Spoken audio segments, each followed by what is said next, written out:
What is shaken, Internet? This is Salts bringing you a dash of salts for the end of, March. Yeah, the end of March 2015. Basically, in case you're not familiar with the show, this is the show where you guys ask me questions and I do my best to answer them.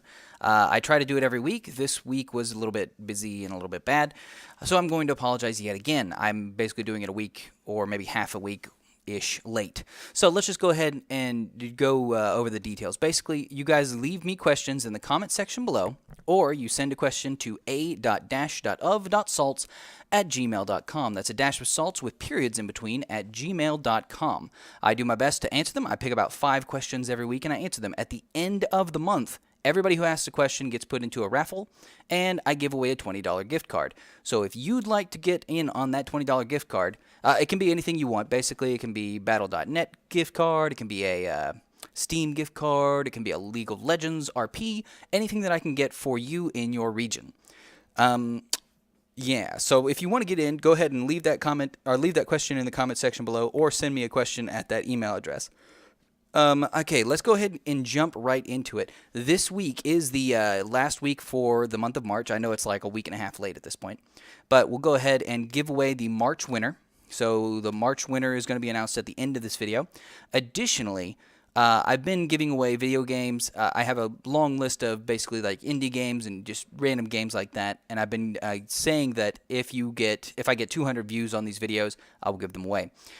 I think I'm going to go ahead and change it because I really feel bad for being so late on this video. Basically, anybody who asks any question every single week will be entered to win a raffle. Doesn't matter about number of views, doesn't matter anything. If you ask me questions on my show, you will be entered to win a game. I will give a game away every single week. I have a huge long list of them. You can pick whatever game that is on that list and I will give it to you. So, that being said, I will go ahead and announce a winner for a game at the end of this video as well. So, if you'd like to stick around and listen to my questions, and then at the end, we'll be giving away those 2 giveaways. One for the $20 gift card for the month of March, and one for the game. Please send in those questions so that I can keep this show going. Alright, now, let's get right into the question. Question number 1. Question number 1 comes from Yasuo RT. Yasuo RT asks, do you regularly play non-MMOs like standard RPGs? The answer is a resounding yes. I love to play all kinds of games. That's kind of where I got started. I've been playing video games since, I guess, late 80s, back in the days of the old NES, playing, Baseball Wars. I think it was called BattleBots or Baseball Bots or something, and it was like these robots that would fight each other. It was fantastic. But, yeah, I would do all kinds of things like that. It was just fun stuff. But most recently, I've been playing. I haven't played any major games outside of League of Legends and World of Warcraft recently. But I think the most recent RPG that I finished was Bravely Default for the 3DS. That was a fantastic RPG. If you have a 3DS and you like traditional Japanese RPGs, play Bravely Default. It is a huge game. I actually spent about 80 to 90 hours beating the game the first time. Granted, I was on hard mode because it was so fun, and I really just enjoyed it so much. It was tough, too. It was tough. But, yeah, it's just a fun game. Before that, I think the biggest game that I played... I mean, I play all kinds of games, but I think that as far as standard RPGs go, I think Final Fantasy 13 was probably the last one I beat all the way through that I can just, kind of think of off the top of my head. Final Fantasy 13, I thought it was okay. I thought it was pretty decent. It's not like the best Final Fantasy ever or anything like that. I do want to play Final Fantasy 13 2 and Lightning Returns. I don't care how good or bad people say they are. I'm just a Final Fantasy fanboy. I will say that I have played every single Final Fantasy and beaten every single Final Fantasy 1 through 13, except for Final Fantasy 2. I haven't beaten Final Fantasy 2, the original for NES, or I guess remakes if they have them. I'm sure that they do somewhere. And additionally, I haven't beaten Final Fantasy 8. I've played through Final Fantasy 8 many, many, many times, but I've never beaten it because, gonna be honest, it is the most boring Final Fantasy of them all. And I know I'm probably gonna get a little flack for that. I've played every single one of them, and I can tell you, Final Fantasy 8 is so boring. I have it on Steam. So at least one day I'm going to sit down and I'm going to play it through and I'm going to be like, yes, I'm going to beat this stupid game. Because I want to be able to beat all the Final Fantasies. But I have not done so. So there you go. Yeah, so I do play lots of other standard RPGs and plenty of other games just in general. I like to, pick up random games. I have like over 400 games on Steam through random sources. So I have tons and tons of games. There's plenty of games that I really, really want to play and I own, but I just haven't gotten the time or haven't gotten, the excitement to do so. So there's all kinds of stuff. But either way, I'll just go ahead and leave that question at that and move on to the next one. Next question comes from Andrew. Andrew asks, do you have any pets? And if you don't, then what pets would you have?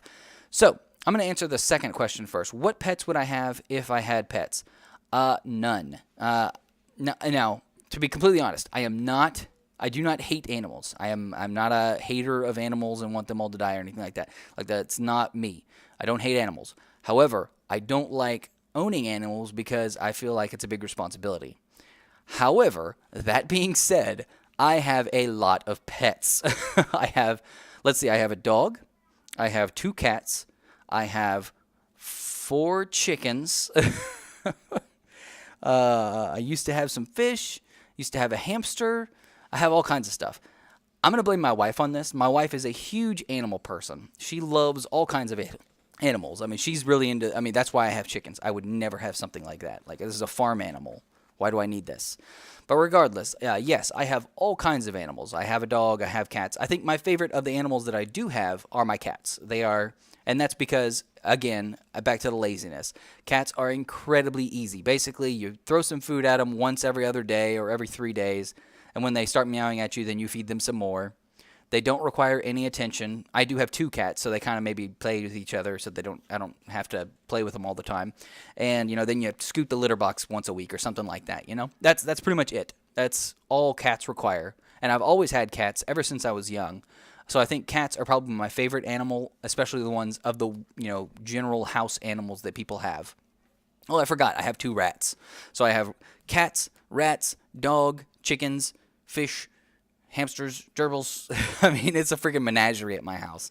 But either way, yeah, so I'm not a pet person, but I think cats is probably I'm more of a cat person than a dog person. I do have both, but cats are just easier. That's really what it is. I don't like cats more than dogs or anything like that. I just think cats are easier because I'm lazy. I like them more. That's all. All right, moving on to the next question. Next question comes from A Grove Snail. A Grove Snail asks, do you like the new game called Overwatch? So, Overwatch is the new Blizzard game that's kind of like, it is a first-person shooter battle arena. I can't remember what they're calling it specifically, but it's basically Heroes of the Storm, which is like League of Legends, a MOBA or a multiplayer online battle arena where you have team-based combat. It's supposedly like that, except it's first-person shooter. Basically, what I've seen of it, it reminds me very, very much of Team Fortress 2. So basically, Team Fortress 2 is the number one like team-based multiplayer shooter that I've seen out there. There's plenty of other ones, like Smite is a first-person League of Legends based. So if you've seen Smite, you kind of understand it. It's basically like that, except it's more shooter-based. It's very much gun-oriented, things like that. I have not been able to play Overwatch whatsoever at all. I've been completely out of the loop on being able to play Overwatch. I've seen Overwatch. I've seen Overwatch being played a little bit, and I'm signed up for the beta. My initial thoughts are that I absolutely am very excited and want to play it. My secondary thoughts are that I'm not going to like it as much as League of Legends because I'm not as good at first-person shooters. I'm not a very good first-person shooter kind of guy. I don't have the twitch reflex like that. I've gotten a lot better in League of Legends. I used to not be I like to play RTSs, but I was never strategic. I was never fast. I think League of Legends is a slow enough pace. At least, I've slowly gotten into it, but I think that it's slower than Overwatch would be because it's less twitchy and less point. You have to, be perfectly accurate. I'm not good with the accurate games. I'm not good playing the accurate games. I played games like Team Fortress 2. I played, I can't remember what that game was. Oh, no, now it's going to kill me. It's like a first-person shooter team-based thing. They have healers. They have other things. I can't remember the name of this stupid game. It's free. It exists. I enjoyed it for a little bit, but I'm just not very good at it, so I just don't get into it. Yeah, that's the end of the story. Is the first-person shooters just don't really appeal to me because I do not have the accuracy. I do not have the reflexes. But at the end of the day, I'm very excited to actually play Overwatch. And once I do get it, I will be showing off videos of it, of course. Especially if I can get in before everybody else in the world gets in.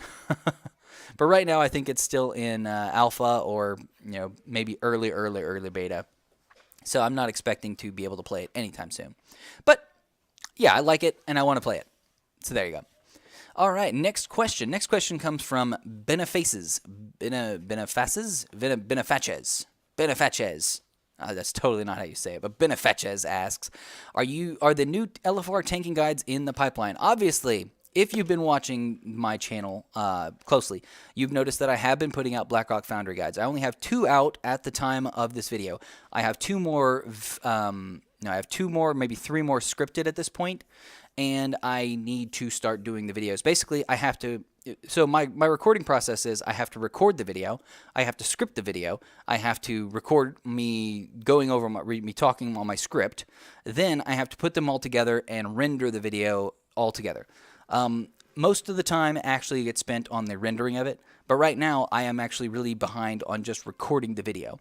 I'm going to go ahead and blame League of Legends here because League of Legends has been extremely fun recently. I've been playing with a lot of friends, and URF mode is out. So since Ultra Rapid Fire mode is out right now, it is killing me to get anything else done because I just keep wanting to play URF. Luckily, URF is going to be done in a couple of days. And then, we don't have to worry about that anymore. So hopefully but yes, I will get out those videos. Hopefully very soon I'll be able to finish out all of Blackrock Foundry. And I will be going back and doing the LFR guides for Highmall. I figure, some people are going to go back and do that. And some people are probably going to just want some general guides on it. So I'll go ahead and come back to those. I'm hoping to have it all done in, in a month or less. Like by the end of this next week, I want to be done with at least 3 or 4 more of the Blackrock Foundry guides. I'm going to be doing all the Blackrock Foundry before I go back to Highmall. But yeah, it's just a matter of me being lazy. I can't even get these freaking weekly videos out in time. But either way, we'll go ahead and just stick with that and move on to the next question.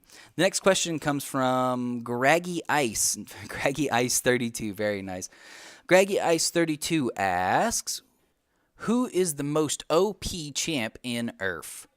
So, I've been playing a lot of URF recently. I've been playing a whole bunch of different champions in URF. I'm going to be honest, I think that the most OP champs are the ones that are generally the most banned. First and foremost, I think Zed is probably one of the most broken champs in URF if you know how to play him really well. Unfortunately, he's one of those champions that you do actually have to have some mechanical skill. You actually do have to know how to play him. So, I always ban Zed because I can't play Zed. I don't know how to do it. I just can't get my brain wrapped around the mobility of this champion. So, at the end of the day, I'm like, okay, moving on. Zed, I don't care about you anymore. But, the nice thing is, I've been playing a lot of Sona and Hecarim. Now, Sona, let me give you an example. I know this is probably a little bit late because you can only play URF for 1 more day. But Sona is broken because you need to max her heal first. If you max her heal first, she literally can out-sustain any champion in lane. So as long as the lane phase happens and you have like a 2v2 or a 1v1 lane or anything like that, probably 2v2 would be better because then you could do more healing. But basically any standard 2v2 lane, you're going to win with Sona because she just out heals anybody. Oh, you took some harass. Okay, I'm going to heal you. Oh, you took some more harass. Heal. And she just heals. So if you take Sona, you max the heal, and then you just do crazy amounts of damage. Obviously, you only build AP. Nobody should build any tank whatsoever in URF mode anyway. But Luden's Echo, first item on Sona, is absolutely fantastic. She does tons of damage, and she can clear waves and all that good stuff. Hecarim. Now, Hecarim is a little bit different because Hecarim is actually not very strong early game. He does a pretty good amount of damage with his Q helicopter thing. You just max Q first, you go through Q, and you just Q all game long. You're literally just queuing nonstop. But the thing is, Hecarim is really good because once he goes into the jungle, once you get to like level 2 or level 3, you can just go to the jungle and you can clear the whole jungle out really fast. Now, the nice thing is, once you start clearing out the jungle really fast, then you get levels really fast. And with Hecarim, you can clear out both the enemy's jungle and your jungle very, very quickly, get to level 6 very, very quickly, and once you're level 6 as Hecarim, it's literally just ult on them and you instantly kill them. Basically, you buy home guards first, home guards whatever boots you want, boots of swiftness, boots of Mercury treads, whatever you want really. At the end of the day, just buy those buy those boots, get those home guards early, and then you build the Trinity Force. Once you build the Trinity Force, you're basically unstoppable as Hecarim. You just ult in, you just kill everybody, you get triple kills, you get quadra kills, and like I said, the point is that Hecarim should never stop jungling. He should always be running through the jungle, clearing all the camps, and then immediately popping out, using his ultimate, get a couple double kills, and then go back to the jungle and just farm. At the end of most Hecarim games, I'm 3 to 4 levels higher than everyone else in the game because of that. Because I keep going back to the jungle. I'm level like 22 when they're all level 18 or 19. So it's just fantastic, which is another little Earth thing. I love the fact that you can get higher than level 18. You just keep going and going and going. Now, the highest game I've ever seen was I was Karthus, and I got to level 28. It was all kinds of fun. Basically, they couldn't do anything. And then at the very end, you're Karthus, so even if you die, you come back. So I was teleporting into their base, running into the fountain, flashing into the fountain, and then they're all just sitting there on the fountain. They can't do anything, and I'm just like killing them on their fountain because I do so much damage, and even though I'm dead, I'm still killing them all. It's so much fun on Karthus. But yeah, I love Earth. I think it's been some of the more fun games that I've ever played. But I do like going back. I think that it's nice that Earth is only going to be a little bit limited of a time. I feel like this year it was a little bit better because they didn't ban 1,000,000 champions. Last year they banned like 17 or 18 or 20 champions or something. Just ridiculous because they would always get picked or banned in every single game. And this year it's been a lot nicer because they didn't do that. They did some tweaking and things like that, but at the end of the day, you could play any champion you wanted as long as it wasn't banned. So people did have to almost permaban Sona and some other things like that, but lots of fun times. So yeah, that's pretty much all the questions we have this week. So let's go ahead and jump into the actual giveaways. Remember, we have 2 giveaways this week. First for the $20 gift card and second for the game. Actually, I'm going to reverse that. I'm going to give away the game first and then the $20 gift card. So from now on, anybody who asks a question at all every single week will be entered to win a game. I have a huge long list of about 100 games. Like I said, some of them are really, really cheap. Some of them are more expensive. But in general, there's just a whole bunch of games. You get to pick one off that list that's ever growing as well because I keep adding new games to it. But you will get to pick one of those games, and I will give it to you on Steam. Basically, all you have to do is ask me a question by sending a question into the comments section below or sending an email to a-dash.of.salts@gmail.com. That's a dash of salts with periods in between at gmail.com. So, the winner of the game this week's winner is Benefaces, or Benefaces. Benefaces, you win a game. I will be sending you a YouTube message on how to claim your game prize, and then you can pick out the game that you want, and I'll give it to you. So, moving right along to the March giveaway. So, we're done with March, so we're going to be giving out that $20 gift card. The $20 gift card this month goes to Andrew. Andrew is a long-time watcher of the show, and he's asked a lot of questions. So, keep those questions coming, Andrew, because they're doing great, and you have won $20 gift card. Basically, you will also be getting a YouTube message with the instructions on how to accept your prize. So please check your YouTube message inboxes, Andrew and Benefaces, and you guys will be entered to win. Basically, I thank everybody for your patience. I'm sorry this video took so long to get out. I'm going to be trying to do it every week like always, but it is what it is. This is not my full-time job, so I am not going to be doing this over real-time work.